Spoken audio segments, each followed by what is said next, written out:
Salve, salve, meus queridos! Eu sou Lucas Casella, secretário de Cultura e Turismo, e nós estamos em mais uma edição do Canal Cultural, o seu programa de entrevista, entretenimento e tudo o que é feito aqui em Penápolis na parte cultural e artística. Nós estamos aqui na Secretaria de Comunicação, com o Armandinho na técnica, e hoje a nossa entrevistada é a primeira mulher entrevistada do Canal Cultural, a grande artista Mônica Norte. Tudo bom, Moniquinha?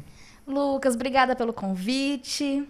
Ser a primeira mulher é uma responsa com tanta artista fodástica aqui da cidade, meu. Mas muito obrigada. Sabe que eu queria que a Fátima fosse a primeira, né? Eu também, que a Fátima é a nossa Jessica Lange, mas ela tá aí com todos nós estamos com medo dessa pandemia maluca. Mas ela tá lá enclausuradinha, né? Vamos esperar o tempo dela, que a gente vai entrevistar a Fátima também. Faz de conta que ela tá aqui no pedacinho da cadeira. Isso. Fátima Pessoa, a gente quer você aqui, a gente vai daqui a pouco entrevistá-la, tá bom, meu amor? Não vai fugir, viu? Mônica, começa me contando sobre a sua vida. Eu preciso saber da sua vida. Diga para mim, você é nascida em Penápolis? Sou daqui de Penápolis, nascida e criada. Sou sementinha daqui, né? Sementinha da terra. Sementinha da terra, e como Maria Chica. Que cargas d'água te empurrou para a vida de artista? Me conta, como foi isso aí? Menino, ó, é uma saga, porque eu não escolhi estar nesse lugar, não. Foi o último lugar que eu imaginei que eu ia entrar, foi no teatro. Fui porque a avó falava de uma mulher que fazia teatro e era muito legal essa mulher, sensacional.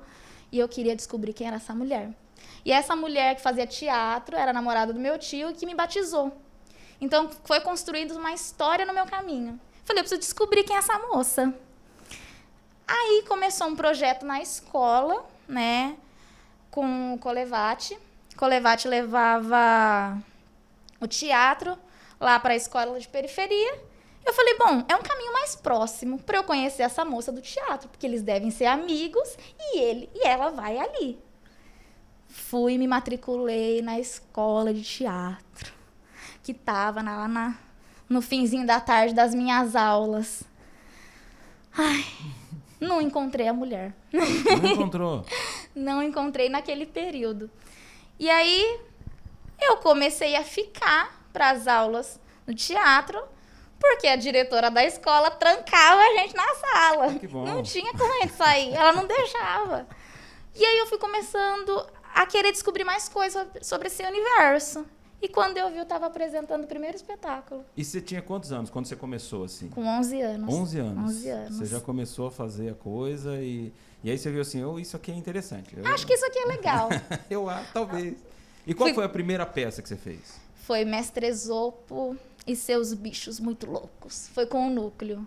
Com esse núcleo já, tá. Sim. E foi meio que contraditório, assim, porque os pais não gostavam de teatro e ia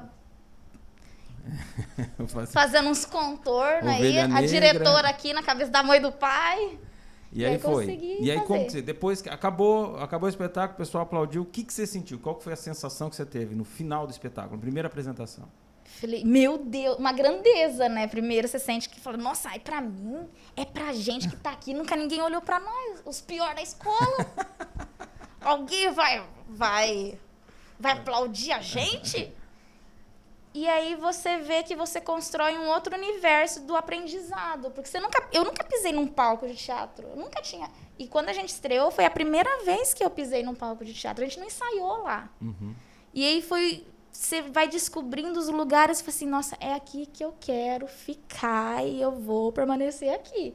Vou derrubar uns mundinhos, mas eu quero ficar. E aí você começou, quer dizer, você estreou com quantos anos? Com 12. 12.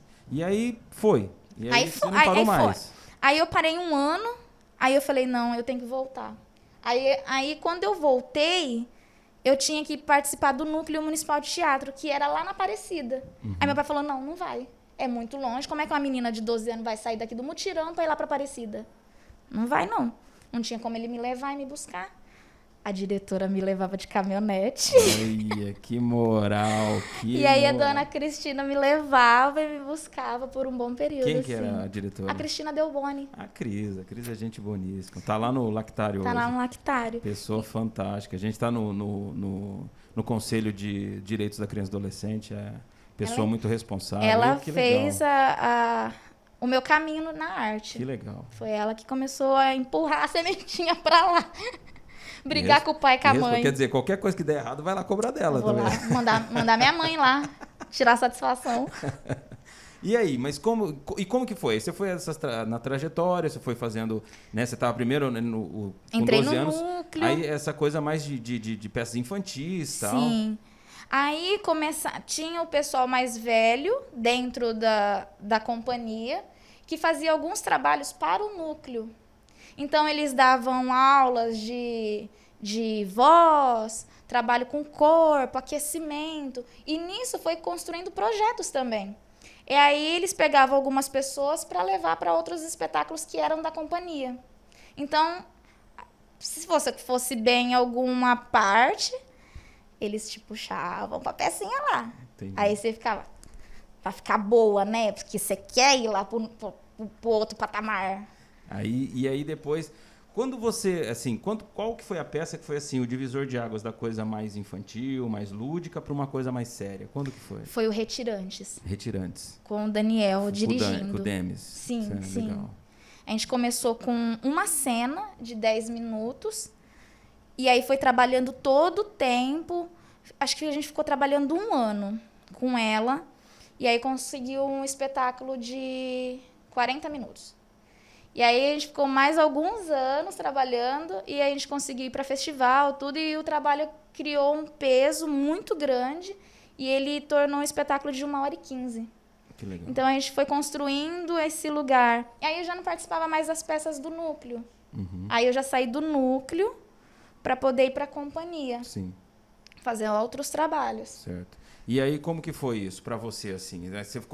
Você viu que a coisa estava meio que encaixando, né? Falou assim, ó, eu comecei lá, comecei e tal, e de repente você viu que você encarou que a coisa era mais ou menos essa que você queria fazer e foi. Agora, o que você sentiu? O que você estava sentindo naquele momento ali? Que você falava assim, pô, parece que tá dando certo a coisa. A hora que eu entrei pro primeiro festival, eu falei, nossa, que responsabilidade, meu Deus, o que eu tô fazendo? Mas foi uma sensação de libertação. Eu falei assim, nossa, eu me encontrei. Porque, querendo ou não, você entra na escola e eles pedem para que você já escolha a sua profissão. E eu não imaginava que isso eu poderia ganhar dinheiro e trabalhar com isso, que eu tinha que escolher. Eu não escolhi, eu caí de gaiata ali e falei, eu acho que é isso que eu quero fazer. E aí eu falei, nossa, é essa a minha responsabilidade. É essa a minha responsabilidade de profissão. Então, foi naquele primeiro momento que eu vi que o Retirante estava embalando, que a gente conseguiu construir lugares para festivais, ser observado, com gente trazendo retorno. Eu falei, nossa, essa é a profissão que eu quero. Eu não tenho que escolher mais nada, eu já tô, não procurei. Já estava submersa até... Fazia um tempo. Não tinha mais jeito. Não tinha jeito de escolher. Eu olhava as feiras que a escola levava de profissão e falava assim, nossa, quem faz isso aqui? Eu acho que eu não dou conta de fazer isso aqui. E não encaixava em nada. Nem nada. E aí eu percebi que eu já estava na profissão. Não ia estar numa feira para escolher. Estava ali, no meu dia a dia. E depois, vamos correr cronologicamente. Tá. E depois a gente entra em outras perguntas. E depois do Retirantes, o que foi assim que impactou também? A gente trabalhou muito com a cultura popular. Então, veio os autos do boi. Sim. A gente fez por vários... As festas juninas. Depois começou trabalhos de contação de história. Eu contei muita história. É um lugar que eu gosto muito, muito. De ouvir e de contar. Que você ouve, você conta do seu jeito. Mas isso dentro da companhia? Dentro da companhia. Tá, mas depois você teve... Aí depois a gente vai falar disso. Mas Sim. você teve outros grupos, outras... Eu participei da companhia Pano de Fundo, né? Fiquei até 5 anos atrás, 6 anos atrás. Tá. E aí eu fiquei... Depois eu construí o Sônia. O Sônia veio um projeto de cabine, que começou a circular como cabine por 10, 15 minutos de cena. E aí foi por muito tempo também essa cabine. Então a gente percorria festival, tudo quanto é lugar que falava sobre a Nelson Rodrigues, a gente estava inserido. Então a gente ficou muito tempo com a cabine. E aí depois da cabine, veio o projeto com Sônia com o espetáculo, que foi também mais alguns anos trabalhando nele. E o Sônia, para você, assim, você estava no Eu, né? Você Eu participei do Eu, só que não a primeira versão. A segunda já. A segunda versão do Eu participei. E o que você fazia lá? Você fazia várias coisas, né? Não, no Eu participei como sonoplastia. Eu fiquei tá. escondidinha. Ah, e você não estava lá não tava naquele em cena. trupé? Não, eu tava em outro trupé, que ninguém via. Eu tava escondido debaixo de um balde, atrás de uma mesa. Você era o corpo do He-Man, lembra? Assim, ficava escondido, você tinha que achar. As pessoas passavam, eu tava passando atrás delas, elas estavam achando que eu era público, né? Mal sabia que eu tava esperando ela passar pra apertar um botão. Ai, que beleza. Né? Sem vida. Então, o povo só vê o lado bonito, né? Os perrengues ninguém vê. Não, e o legal é que aqui no interior, o teatro, você tem que saber de fazer tudo. Tudo, absolutamente, tudo. né? Não, eu falo que... Iluminação, sonoplastia. Não, tudo. Atuar, dirigir. E é você por você mesmo, não tem jeito. E vai, e se acontecer alguma coisa errada, carga, todo mundo carga o ovo, né? E aí a culpa é sua também. Aí você se sente culpada, aí você carrega a culpa, porque você sabe que você errou. Sempre. Você sabe que você errou. Você fala assim, não tem como você diminuir o peso. E assim, voltando no Sônia, que foi, eu acho que o Sônia talvez tenha sido assim, foi era uma peça bem contundente, era uma peça assim bem densa, né? Mas ele para você, o que ele significou assim? O que o Sônia significou? O Sônia foi um processo de crescimento. Foi uma construção que eu nunca imaginei que eu ia entrar, que eu nunca imaginei que eu conseguiria segurar. Foi um trabalho de pesquisa que eu falo, meu Deus do céu, olha onde eu caí. Mas foi muito necessário. Eu falo que foi muito necessário. Eu fiquei fazendo trabalho de loco, né, de campo, fui em clínicas, fiz palestra não, ouvi palestras de várias pessoas que trabalhavam nessa área da esquizofrenia, que falavam sobre esse assunto, com médicos e tal. E o Sônia veio que você fala assim, eu tava num processo de crescimento, né? Passando pra menina, pra adolescência, tudo junto com a Sônia. Falei, ai, meu Deus do céu, vai ficar doida igual. É justamente na época que a esquizofrenia começa a atingir. Eu falei, meu Deus, será que eu tô ficando doida também? E foi esse processo de evolução, porque você começa a ter peso, observar as coisas de uma outra forma, né? Porque até então você vê o personagem e você fala, nossa, vou fazer. Mas se você não conhece o universo que ele tá, como é que você vai trabalhar? Você pode colocar alguma coisa dentro da cena que faz os outros correrem riscos. Se você não saber lidar, a coisa explode. O Sônia tinha quantos minutos? A peça? A peça tinha 50 minutos. 50 minutos. Era um monólogo, né? Um monólogo. E bem denso, era bem Nelson Rodrigues mesmo, né? Um tapa na cara. A adaptação da valsa número 6, de Nelson Rodrigues. E como que surgiu? Porque vocês começaram na cabine tinha outras peças, né? Inclusive, tinha. Eu acho que era tudo Nelson, as cabines. Plínio Marcos. Ah, tá, era isso. E o Apocalipse era do Teatro da Vertigem. Ah, tá. Então, e era bem interessante, assim, mas aí só o Sônia que saiu da cabine para virar peça. Sim. E aí, depois dessa transformação, o que você ajudou? Como que você ajudou em quê? Assim, além da atuação, você ajudou em que parte do processo? Tudo. Tudo? Tudo. Legal. Desde figurino. É porque o processo era coletivo, né? Sim. Então, a gente ficava responsável de tudo. Todo mundo opinava. Figurino, a armação, a estrutura da caixa, porque era um caixão, né? Ao contrário, vocês estavam dentro do meu caixão. Sim, sim. Figurino, maquiagem. O que dava certo, não dava certo era a gente. Sangue, como fazia um sangue, como construir uma boneca, tudo. Como fazer aquela boneca ficar de pé. Até sangue falso a gente foi atrás. Muito legal. Não, e a peça é bem assim, pujante, né? Era pancada, né? Era cansativo, menino, era exaustivo. Eu entrevistei o Rodrigo Santiago, ele falou que o monólogo ele não achou legal. Ele falou assim que tem outras coisas do teatro que são mais interessantes, porque no monólogo você não tem bate-bola ali. Você não tem, você por você mesmo. É você lá e vamos ver, né? Você acha que é assim também ou o monólogo, assim, fora o crescimento que você teve, pessoal tal, né? Porque, enfim... A gente evolui muito. Né? Você acha que você prefere estar atuando com outras pessoas a fazer um monólogo? Sim. E eu falo, todo artista deveria passar pelo monólogo para se construir. Para ter também essa experiência de como que eu me viro sozinha no palco. Porque a gente depende tanto do outro em cena, que aí a gente fala assim, ai, vou jogar pro outro. Mas e você? Enquanto você não estiver inteira, filho, não vai ter outro que vai te salvar, não. Tem esse detalhe. Mas foi o monólogo que me trouxe esse lugar. Legal. Foi o monólogo. Mas eu prefiro trabalhar com gente. E depois do Sônia, né, que você já tinha aí, você atingiu uma maturidade, né, tanto pessoal quanto artística, o que você foi fazer? Aí eu acabei saindo da companhia Pano de Fundo e fui trabalhar com a C Alternativa de Teatro e com a Pet Ciranda. Certo. Aí também com a Pet Ciranda, com o grupo de Araçatuba também. Uhum. Então, trabalhei o processo colaborativo com o Fuligem, né? Que a gente está caminhando para apresentar. Meu Deus do céu, vai passar essa pandemia, a gente vai apresentar o Fuligem. E teve as oficinas, né? A gente passou por vários processos de oficinas. Com a Pet Ciranda, intervenções artísticas para eventos, para empresas. Então, a gente veio construindo também contações de história. Com o grupo de Araçatuba foi o espetáculo Eu Mulher. Não estava em cena, mas estava como auxiliar de produção. Então, eu não parei.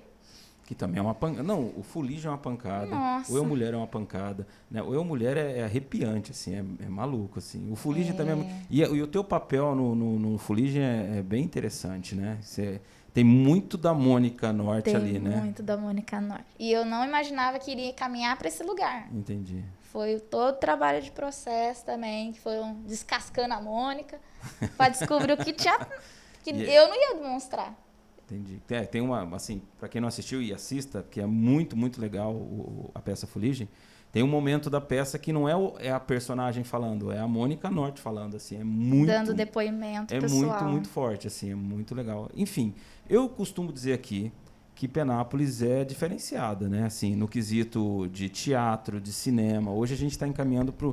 Tem pessoas muito boas e está encaminhando para um nível muito interessante, assim. Então, eu fico falando assim, até redundante, eu brinco com o Armandinho, falo assim, Armandinho, não é que eu puxo o saco das pessoas que eu entrevisto, mas é que as pessoas são muito boas. Eu pude participar com a Moniquinha da manicure, do filme do Tio. Eu fiz um pedacinho só, mas eu ajudei na parte de captação de áudio.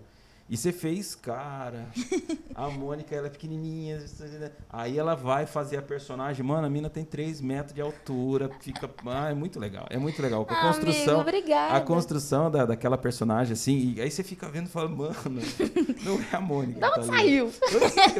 Ali. É muito legal, é muito, muito legal. E assim, a intenção, você vê que, né, porque o cinema é diferente do teatro, né? É completamente diferente. E tem a Under também, que eu trabalho com a Under. Meu Deus do céu. Exatamente, tem o Ti, tem a... O Thiago vai me matar. Não esqueci de ser não, amigo, pelo amor de Deus. É que eu tava falando do teatro. É que ela lembrou da Harumi, na verdade.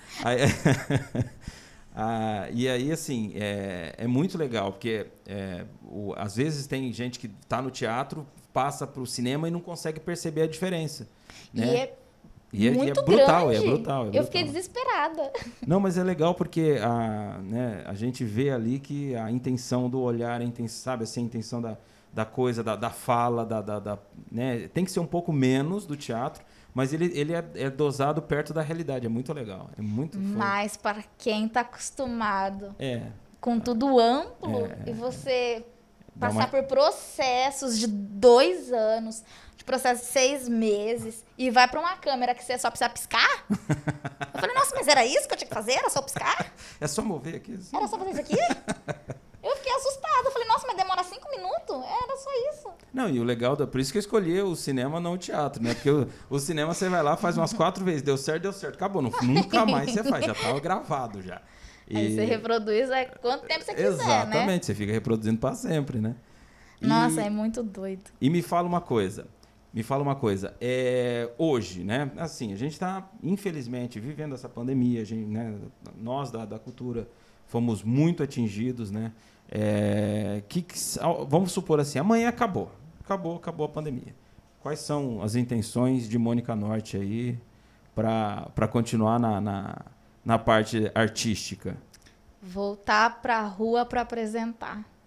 Nossa, essa é a fase, meu Deus, que saudade de ver as pessoas e contar, informar, escutar histórias delas para elas me comporem também enquanto ser. Porque as minhas referências são as pessoas, né? Eu preciso do povo para eu poder construir meus personagens. E nessa pandemia a gente pode sair? Eu falei assim, e agora? Quero acabar logo apresentar. Tem tanta coisa para mostrar. Tem tanta coisa para vocês me dar de presente também. E me fala uma coisa, você tem uma técnica sua, assim, de falar assim, não? Porque tem textos gigantescos. Por exemplo, Sônia. Sônia é 50 minutos você falando, né? E como que você tem uma técnica para tipo assim, ou às vezes já aconteceu de você estar lá no meio e falar, Já, amiga. Já. Eu piscar pro... Eu abraço... A gente tinha uma técnica no Sônia que se eu abraçasse a boneca, David tá com um vídeo aqui pra eu pegar a referência do vídeo pra eu lembrar meu texto. Porque eu olhava pra trás, falei, nossa, é esse texto que eu tenho que dar. Aí ele soltava o vídeo. Mas já deu de... Nossa, meu filho. Olha, esse Sônia já teve tanta coisa. Já caiu energia no meio da apresentação. Já desligou todas as luzes, ficou só o refletor e eu falando no escuro. Mas você não tem como. Você aprende. Aí você adapta o texto, se vira e vai. E vai, mas... E não pode parar. Não pode parar. Mas a gente tem sempre a questão do repetir, né? Faz o mesmo movimento, faz a mesma leitura, no mesmo lugar de construção, que o seu corpo vai começar a reagir. Então, tipo, eu tinha um movimento de coçar a cabeça que eu sabia qual fala que era. Se eu coçasse a cabeça, eu sabia que aquela fala tinha que acontecer. Então, já vinha natural. Legal. Mas todo o processo de repetição vinha todo dia. E pro Sônia sair, assim, pra chegar... Quanto tempo? Assim, O Sônia foi um processo de 2 anos. 2 anos. 2 anos, sala de ensaio, assim, sala de ensaio. E aí vinham outros projetos também junto. Então, você tinha que separar um tempinho pro Sônia e pros outros projetos também. Sim. Então, foi 2 anos de processo, mas a cena mesmo foi feito em 2 meses. Assim, apresentou. Uhum. 2 meses estava pronto o esqueleto. Falei assim, nossa, o processo era de 2 anos, 2 meses foi. Que louco, que louco. Não, é um trabalho magnífico. Carrego com carinho. Mônica, nós estamos encaminhando para o final do nosso programa. Você viu que nem doeu. Ai, nem sofri, nem chorei. Eu ia chorar, nem precisou coçar a cabeça para lembrar a fala. A Mônica, ela é uma pessoa super extrovertida. Mentira. Ela não é, ela é super introvertida, ela morre de medo das câmeras. Eu falei, Moniquinha, vai ser super tranquilo, de boa. Tal. Ele mandou todo o roteiro, gente. Queria dizer não, mas ele mandou todo o roteiro pelo WhatsApp, porque eu falei que eu não sabia falar. E eu não queria nem estar sentadinha assim, gente. Tô me sentindo no Jô Soares. Eu queria estar com o pé assim, ó. Aí, ó. Tudo bem que ela me chamou de Jô Soares, mas a gente releva. Amigo, use como elogio. É, verdade. Eu quero essa parte do meu pé no vídeo. Não tem corte, amor. Fique em paz. Meu amor, dizer pra você que você é uma grandíssima atriz. Eu tenho, assim, muito orgulho de ser seu amigo e de, assim... participar de alguns momentos seus, assim, de ver você atuando, de atuar com você. E se tudo der certo, a hora que puder, a gente vai trabalhar junto e vai trabalhar muita coisa. Vai fazer muita coisa aqui para a nossa cultura penapolense. Por favor. Agora eu queria que você deixasse as suas considerações finais, amor. Minhas considerações finais? Que a arte resista. Que a gente não vai desistir. Vocês não vão ver muita gente falando... Segue o artista, gente. Compartilhe as coisas nesse período de pandemia. Incentive, porque tá tão difícil para todo mundo e a gente precisa continuar para poder fortalecer outras pessoas. E fortaleça a gente também nessa área. Eu agradeço muito por ter sido a primeira a falar e ter esse ato de fala. Me sinto honrada e eu espero que mais pessoas passem por essa cadeirinha, coloquem o pezinho na mesa. Mas nós artistas precisamos dos outros. Sim. A gente só está aqui fazendo arte porque a gente precisa e a gente depende de vocês. Então, segue junto com a gente de mão dada, vai, gente. Por favor. Se existe uma coisinha aqui, é porque eu sou composta de várias coisinhas, sou composta por várias histórias, então a gente não pode soltar as mãos agora. É verdade. Bem, depois desse depoimento tão lúcido e tão emocionante que a minha querida Mônica Norte ofereceu a vocês, a gente vai finalizando o nosso programa Canal Cultural. Muito obrigado, até mais, tchau.